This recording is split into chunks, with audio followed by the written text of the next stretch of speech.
एक ही ब्रांड के दो डिवाइस के बीच फिर से कंफ्यूजन आ चुकी है। एक है Realme Narzo 70 Turbo, दूसरी तरफ है Realme P3। दोनों ही 15,000 रुपए के अराउंड मिल जाते हैं, बट दोनों में से बेटर कौन सा है? Realme Narzo 70 Turbo ने तो अपना झंडा गाड़ा हुआ है भाई बहुत टाइम से, 15,000 रुपए के अंदर बेस्ट गेमिंग डिवाइस बोल के।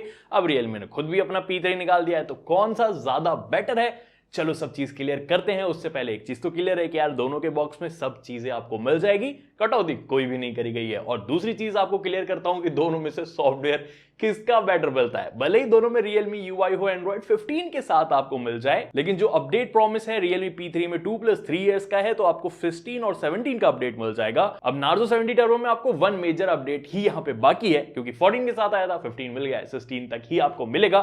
थोड़ा सा बेटर P3 हो जाता है, बट दोनों में ही hot apps, hot games, must play apps वगैरह आपको बहुत सारे ब्लोटवेयर के साथ ही आ जाएंगे। तो दोनों की ब्लोटवेयर सिचुएशन भी सिमिलर मिलती है, बट यूआई में थोड़ा चेंजेस आपको मिलेगा ना। एक नजर अगर आप कंट्रोल सेंटर पे डालो तो यहां पे आप बैकग्राउंड ब्लर नोटिस कर पाओगे, P3 के अंदर मिलता है, Narzo 70 Turbo में गायब है। यानी जो P3 है इसके अंदर थोड़ा बेटर ब्लरिंग वाला इफेक्ट लगाया है, थोड़ी बेटर यूआई को इसके अंदर दिया हुआ है। इवन एक शॉकिंग चीज मुझे मिली कि इसके अंदर ऐप ओपनिंग क्लोजिंग एनिमेशन दोनों मिल जाता है, जहां पे टर्बो में नहीं मिलता है। रियली शॉकिंग चीज है। बाकी वैसे देखो दोनों में कस्टमाइजेशन लॉक स्क्रीन वाली मिल जाएगी, बट यहां पर भी एक दो इफेक्ट्स वगैरह एक्स्ट्रा P3 के अंदर मिलते हैं।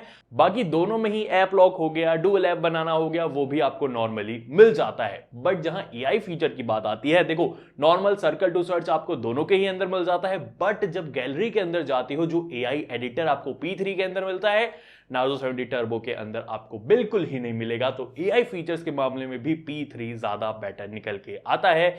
ओवरऑल अगर सॉफ्टवेयर की बात करी जाए, P3 फिलहाल यहां पे क्लियर विनर होता है यार। अच्छा ब्लरिंग इफेक्ट, अच्छा एनिमेशन इन्होंने इसके अंदर दिया है। टर्बो से क्यों कटौती करी? क्योंकि पुराना फोन है यार, इसलिए कटौती करी होगी यार। और क्या रीजन है वो आप मुझे कमेंट सेक्शन में बता सकते हो। और जा रहे हो इस तरीके की वीडियो थोड़ी सी पसंद भी आती है तो सब्सक्राइब और लाइक वाला बटन भी यार लगे हाथ दबा ही देना, फ्री है, बिल्कुल पैसे नहीं लगते हैं। वैसे इतने एक और चीज पूछना चाहूंगा आपसे, बैक से दिखने में कौन सा ज्यादा बेहतरीन लग रहा है? देखो Narzo 70 Turbo भी थोड़ी गेमिंग वाली वाइब के साथ आता है, P3 तो बिल्कुल ही गेमिंग वाली वाइब की तरह आता है। बट एक चीज मैं आपको बता सकता हूं, P3 के अंदर बैक में स्मचेस थोड़े से ज्यादा विजिबल होते हैं कंपेयर टू 70 Turbo, जिसके अंदर पूरा मैट फिनिश है, तो फिंगरप्रिंट स्मचेस या स्क्रैचेस बिल्कुल भी इसके अंदर विजिबल नहीं होने वाले हैं। और दोनों में ही बैक में प्लास्टिक निकल के आता है। और एक चीज और क्लियर कर देता हूं कि 70 Turbo जो है लाइटर साइड में है P3 के कंपैरिजन में, क्योंकि यार बैटरी में भी थोड़ा सा डिफरेंस आपको मिलता है, उसके बारे में आपको आगे बताएंगे। बट हाँ, जो Narzo 70 Turbo है इसमें 3.5 mm जैक भी मिलता है, P3 में उसको गायब कर दिया है। दोनों ही इन हैंड फील के मामले में अच्छा यहां पे लगता है, ऐसा किसी में भी चीप वाली फीलिंग बिल्कुल भी नहीं आती है। दोनों का मिडिल फ्रेम भी फ्लैट एजेस के साथ है, बट ओवरऑल लाइटर साइड में। और मुझे थोड़ा सा पर्सनली पसंद यहाँ पे Narzo वाला डिजाइन आया है। आपका कौन सा पसंद आया है? कमेंट सेक्शन खुला है, जाके फ्री में आप जवाब दे सकते हो। और सबसे बड़ी चीज P3 की ये है कि इसके अंदर IP68 प्लस IP69 दोनों की ही रेटिंग मिल जाती है, जहां पे Narzo के अंदर सिर्फ IP65 की रेटिंग मिलती है। ज्यादा बेटर वाटर प्रोटेक्शन आपको मिलती है। वैसे वाटर डैमेज के लिए कोई भी वारंटी नहीं देगा, तो जानबूझ करके मत गिराना। बट सबसे बड़ी तो कंफ्यूजन ये है कि यार परफॉर्मेंस किस में ज्यादा बेटर मिलती है। अब देखो यार, स्नैपड्रैगन का 6 Gen 4 वाला प्रोसेसर P3 के अंदर आता है, जहां पे MediaTek Dimensity 7300 वाला प्रोसेसर आपको Narzo 70 Turbo के अंदर मिल जाएगा। सबसे पहले ऑन पेपर Antutu स्कोर देखो, बहुत बड़ा डिफरेंस नहीं है, बट 70 Turbo थोड़ा बेटर स्कोर कर रहा है। लेकिन यहां पे बड़ा वाला डिफरेंस आता है ना रीड एंड राइट स्पीड के अंदर, जहां पे आपको Narzo 70 Turbo में UFS 3.1 की स्टोरेज है और P3 के अंदर 2.2 की स्टोरेज है। और रीड एंड राइट में आप डिफरेंस देख सकते हो। ये डिफरेंस दिखाने के लिए आपको मैं काइनमास्टर के अंदर एडिटिंग भी करके दिखाता हूं, और यहां पर भी फास्ट फॉरवर्ड करके आपको दिखाऊंगा, और क्लियरली आप नोटिस कर पाओगे जो Narzo 70 Turbo है जल्दी फास्टर वीडियो को रेंडर कर देता है। बट एक शॉकिंग वाली चीज आपको बताऊं, देखो कंपनी चाहे तो क्या नहीं कर सकती। जैसे मैंने आपको सॉफ्टवेयर में स्टार्टिंग में बताया था, P3 में एनिमेशन मिलता है, जहां पे 70 Turbo के अंदर आपको एनिमेशन उतना ज्यादा नहीं मिलता है। मतलब हाँ, इसमें आप पहली बार ऐप ओपन करोगे कोई एनिमेशन नहीं है, उसी ऐप को दोबारा ओपन करोगे तब एनिमेशन आता है। वैसे ऑफकोर्स यार, जो P3 है उसमें एनिमेशन आता है, थोड़ा स्मूथ लगता है, थोड़ा ज्यादा बेटर प्रीमियम फील भी देता है, और यूज करने में भी थोड़ा मजा आता है। बट जहां पे स्टोरेज कम हो जाती है ना, इसी की वजह से यार इसके एनिमेशन में शटर्स वगैरह आपको मिलते हैं। थोड़ा कभी कभी ये अटकता है इसका एनिमेशन, जब एप्स को क्लोज करो, थोड़े हैवी एप्लीकेशन जल्दी ओपन करो, वो उसमें थोड़ा सा टाइम लगाता है। जहां पे 70 टर्बो में एनिमेशन नहीं है, बट एक्चुअली में यूजर्स के दौरान ये ज्यादा स्मूदर फील होता है। इवन स्टोरेज का एक और डिफरेंस आपको दिखाऊंगा, कैमरा के अंदर दोनों में ही ओपन करके एक फोटो क्लिक करके आपको बैकग्राउंड रेंडरिंग दिखाऊंगा। यहां पर भी नोटिस करो नार्जो जो है जल्दी फोटो को रेंडर कर लेता है, तो ये डिफरेंस जरूर से होता है। बट हाँ, डे टू डे यूज में इन्होंने P3 में एनिमेशन देके थोड़ा सा बेटर करने की कोशिश करी है, बट अटक अटक के ये थोड़ा सा बेटर होता है। चलो, डे टू डे यूज में बहुत ज्यादा तगड़ा आपको डिफरेंस ना फील हो, बट गेमिंग की जहां बात आती है, मैं रियली शॉक हो गया हूं यार इस टाइम। पता नहीं क्या हुआ है, क्योंकि एंड्रॉइड 15 के अपडेट के बाद 70 टर्बो में मुझे थोड़े ऊपर नीचे वाली चीज लग रही है। अब देखो, दोनों में ही यार गेमिंग टेस्ट करने के लिए एक साथ मैंने गेम प्ले करा, दोनों में ही एक ही साथ एक ही जगह पे उतरे हैं और दोनों में एक जगह पे पूरा गेम टेस्ट करा है, और दोनों में आपको मैं ग्राफिक्स शो करता हूं। एक चीज आप सबसे पहले नोटिस करो, जो एवरेज FPS है यहां पे P3 ज्यादा दे रहा है, जहां पे नार्जो में आपको एवरेज FPS कम देखने के लिए मिल रहा है। अब ये देखो, बहुत तगड़ा वाला FPS में डिफरेंस नहीं है। देखो, नार्जो 70 टर्बो में आपको 83 के अराउंड है, जहां पे P3 में 84.6 के अराउंड है। अगर आप ग्राफ में नोटिस करो, जो हीटिंग है, नार्जो 70 टर्बो यार 43 के अराउंड पहुंच जाता है, जहां पे P3 ने मैक्स अपनी 83 के अराउंड रखी हुई है। इसका एक वजह मैं बताऊं, P3 ना जब आप हायर गेमिंग करो, थोड़ा जब ये हीट होने लगता है, ये अपनी ब्राइटनेस को ड्रॉप कर देता है ताकि ये ओवर हीट ना हो, जहां पे नार्जो अपनी ब्राइटनेस को मेंटेन करके रखता है। और फिलहाल के टाइम में जब मैंने 90 FPS गेमिंग करी यार, आई विल से P3 ने यहां पे ज्यादा बेटर गेमिंग कराई है, और ये शॉकिंग वाली चीज हो जाती है। अब देखो, UFS स्टोरेज से गेमिंग वगैरह में उतना ज्यादा फर्क नहीं पड़ता है जब आप सिंगल टास्क करते हो, but day to day use में ज्यादा डिफरेंस निकल के आता है। तो इससे एक चीज तो जरूर से क्लियर होती है कि स्नैपड्रैगन का चिपसेट है एक्चुअली में काफी फास्टर है, बट यार वो UFS स्टोरेज के अंदर ना डे टू डे यूज में थोड़ा सा खटक जाता है। वो अगर इन्होंने और बेटर किया होता तो मजा ही आ जाता, मैं लिटरली आपको बताऊंगा। बट हाँ, जहां पे डिस्प्ले की बात आती है, दोनों में ही आपको यार 120 हर्ट्ज की 6.67 इंच की डिस्प्ले मिल जाती है, फुल HD वाला पैनल मिलेगा। अब यहाँ पे पिक्चर क्वालिटी की बात करी जाए, दोनों में 4K HDR की आप वीडियो स्ट्रीम कर सकते हो। दोनों के कलर्स वगैरह देखो ठीक यहाँ पे निकल के आए, हाँ दोनों ही कलर्स वगैरह को थोड़ा सैचुरेट करते हैं दिखने में, बट एक्चुअली अच्छे हैं। बट पर्सनली मुझे यार नार्जो 70 टर्बो की जो डिस्प्ले है थोड़ी ज्यादा बेटर में यहाँ पे मालूम दी है। वैसे लो ब्राइटनेस के अंदर दोनों में PMW डिमिंग उतनी अच्छी नहीं आती है, मतलब लो ब्राइटनेस में अगर आप डिस्प्ले को ज्यादा यूज करोगे, आपकी आई में दोनों ही फटीक ठीक ठाक साथ वो दे देंगे, तो उधर ज्यादा अच्छी वहां पे डिस्प्ले नहीं है। और वहां पे बेजल्स वगैरह भी देखोगे तो दोनों में ही सिमिलर मिल जाते हैं, उतना कोई डिफरेंस बेजल्स वगैरह में भी इन्होंने नहीं करा है। इवन दोनों में इन डिस्प्ले फिंगरप्रिंट सेंसर मिल जाता है, क्विकली अनलॉक हो जाता है। बट जहां आउटडोर ब्राइटनेस की बात आई, मैंने नोटिस करा P3 के अंदर जो ब्राइटनेस है थोड़ी ज्यादा ब्राइटर है। वैसे दोनों ही डायरेक्ट सनलाइट के अंदर आपको विजिबल होंगे, ऐसा नहीं है कि विजिबिलिटी में दोनों में किसी में समस्या है, बट P3 थोड़ा सा बेटर यहां पे निकल के आया है।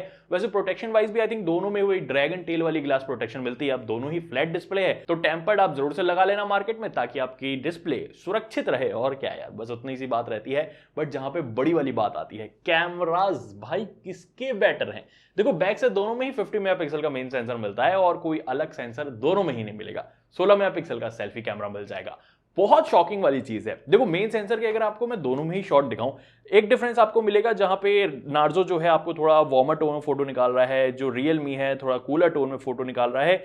बाकी अगर आप डिटेल्स वगैरह में भी देखोगे तो बहुत बड़ा वाला डिफरेंस आपको डिटेल्स में फील नहीं होगा। बट जो कलर्स वगैरह है वहां पे आपको क्लियरली पता चलेगा कि डे लाइट हो या लो लाइट हो, जो नार्जो 70 टर्बो है ज्यादा बेटर तरीके से हाइलाइट्स को मेंटेन कर रहा है, ज्यादा बेटर तरीके से जो कलर्स हैं उनको डिस्टिंग्विश कर रहा है। और P3 के अंदर मैंने नोटिस करा है भाई, इसके अंदर ओवर कॉन्ट्रास्टी वाला इशू बहुत ज्यादा है। अगर ओवर कॉन्ट्रास्टी आपको समझ में नहीं आता ना, जैसे आप मेरे फेस पे बियर्ड पे नोटिस करो, जो नार्जो 70 टर्बो है उसके अंदर बियर्ड मेरी काफी अलग अलग अच्छे से दिख रही है, कलर्स क्या है। जहां पे जो P3 है उसके अंदर बियर्ड नोटिस करोगे एकदम ब्लैक हो जाएगी, जो कि अजीब सी लगती है दिखने में। पोर्ट्रेट का भाई एज डिटेक्शन दोनों में ही ठीक ठाक सा आपको मिल जाता है, उतना कोई खास नहीं है। बाकी लो लाइट के अंदर भी परफॉर्मेंस 19-20 वाली यहाँ पे दोनों में ही मिलेगी। ऐसा नहीं है कि यार टर्बो बहुत अच्छा ले रहा हो या P3 बहुत अच्छा ले रहा हो। एक जगह मैंने ये नोटिस करा है ना, किसी किसी सिचुएशन में नार्जो 70 टर्बो बहुत सही कवर करता है, किसी किसी में P3 बहुत सही वर्क करता है।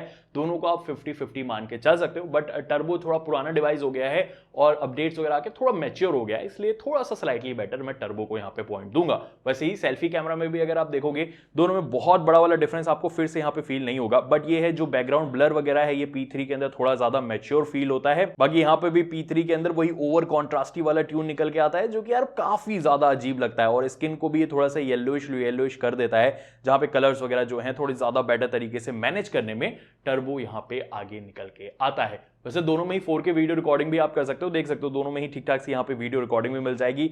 अभी आप एक बार गैस करके बताओ दोनों में से किस में ज़्यादा अच्छी आपको देखने के लिए लग रही है। थोड़ा नॉर्मली चल के भी मैं आपको दिखा रहा हूँ। अब दोनों में से किसी में OIS नहीं आता है, वैसे फेस पे जब मेरी लाइट पड़ती है तो कौन अच्छे से एडजस्ट कर रहा है, ये आप मुझे एक बार देख के बताओ किस में ज़्यादा बेटर लग रहा है। वैसे जब लाइटिंग मेरे पीछे चली जाती है तो पीछे जाओ, अब यहाँ पे देखो किस में ज़्यादा अच्छी तरीके से मेरे फेस को यहाँ पे ग्लो है, रेडिश है या नॉर्मल सही टोन लग रही है। और जल्दी से एक बार दौड़ के देखते आ जाओ। स्टेबिलिटी भी दोनों में एवरेज साइड में आपको यहाँ पे मिलती है। दोनों ही HDR मैनेज वगैरह भी ठीक तरीके से कर लेते हैं, बट हाँ थोड़ा सा बेटर यहाँ पे भी अगर आप कलर्स वगैरह में देखोगे टर्बो ओवरऑल रहता है। इवन सेल्फी कैमरा में भी आप 1080p में दोनों में ही वीडियो रिकॉर्ड कर सकते हो। अब यहाँ पे थोड़ी सी चीज मैंने नोटिस करी है कि यार लाइटिंग का एडजस्टमेंट जो है वो भी आपको यहाँ पे दोनों में ठीक ठाक सा ही मिल जाता है। बस ये है थोड़ा सा वाइडर यहाँ पे P3 कैप्चर कर लेता है, और जो कलर्स वगैरह है बैकग्राउंड में वो भी P3 में थोड़े से बेटर सेल्फी कैमरा में यहाँ पे निकल के आते हैं। सेल्फी में थोड़ा सा बेटर P3 हुआ है, बट ओवरऑल कैमराज में मैं क्लियर कट बोलूँ तो नार्जो 70 टर्बो बेटर चॉइस यहाँ पे रहती है। बट वहीं पे यार जब आप मल्टीमीडिया एक्सपीरियंस की भी बात करते हो, दोनों में ही डुअल स्पीकर निकल के आते हैं, दोनों के लाउड हैं, ठीक ठाक सा म्यूजिक दोनों में ही आपको सुनने में मिलेगा। बहुत बड़ा वाला फर्क आपको दोनों में ही नहीं मिलने वाला है। इवन जो हैप्टिक्स हैं उधर भी कोई भी फर्क आपको नहीं मिलेगा। इवन जो नेटवर्क कनेक्टिविटी है 4G प्लस दोनों में मिल जाता है, 5G दोनों में मिल जाएगा। 5G प्लस दोनों में से अभी तक मुझे किसी के अंदर नहीं देखने को मिला। नेटवर्क भी सिमिलर आते हैं, इवन NFC का सपोर्ट भी दोनों में आपको किसी में नहीं मिलेगा। बट जहां बैटरी की बात आती है, Realme P3 में 6000 mAh की बैटरी है, नार्जो 70 टर्बो में आपको 5000 mAh की बैटरी मिलेगी, और क्लियरली P3 ज्यादा बेटर बैटरी बैकअप देता है। वैसे चार्जिंग दोनों में ही 45 वॉट की है, बट ऑफकोर्स जो नार्जो है आपको फास्टर चार्ज होता है, 1 घंटे के अराउंड चार्ज हो जाएगा। अब देखो ओवरऑल बात करी जाए ना, दोनों अगर आपको 15,000 रुपए में मिल रहे हैं, दोनों में से कंफ्यूज हो, फिलहाल मैं आपको रिकमेंड करूंगा कि P3 को आप ले लो। देखो जरूर से UFS 2.2 स्टोरेज है, कहोगे यार ये क्या है, कैसे रिकमेंड कर रहे हो, मैं इसलिए रिकमेंड कर रहा हूं ना, देखो उसमें सॉफ्टवेयर फिलहाल ज्यादा सही मिलता है, बैटरी ज्यादा सही मिलती है, बाकी चीजें अगर आप देखोगे दोनों में बैलेंस्ड आउट हो जाती है। बहुत बड़ा वाला ह्यूज डिफरेंस आपको डे टू डे यूज में नहीं मिलेगा। अब गेमिंग अगर आप ज्यादा करना चाहते हो, उसी के लिए अगर आप खरीद रहे हो, तो P3 थोड़ी बेटर चॉइस फिलहाल रहता है। हाँ यार ये अपडेट्स वगैरह देके कैमरा में ओवर कॉन्ट्रास्ट इशू को खत्म करें ना, बहुत ज्यादा बेटर हो जाएगा। अब नार्जो यार पुराना हो गया है, अपडेट भी कम इसके अंदर मिलने वाली है, बैटरी भी यहाँ पे छोटी हो चुकी है, तो उस हिसाब से इसको मैं अभी रिकमेंड नहीं कर रहा हूं। बाकी यार आपके ऊपर है, अगर वीडियो पसंद आई है तो लाइक कर दो, शेयर कर दो दोस्तों के साथ। Till then take care, bye bye.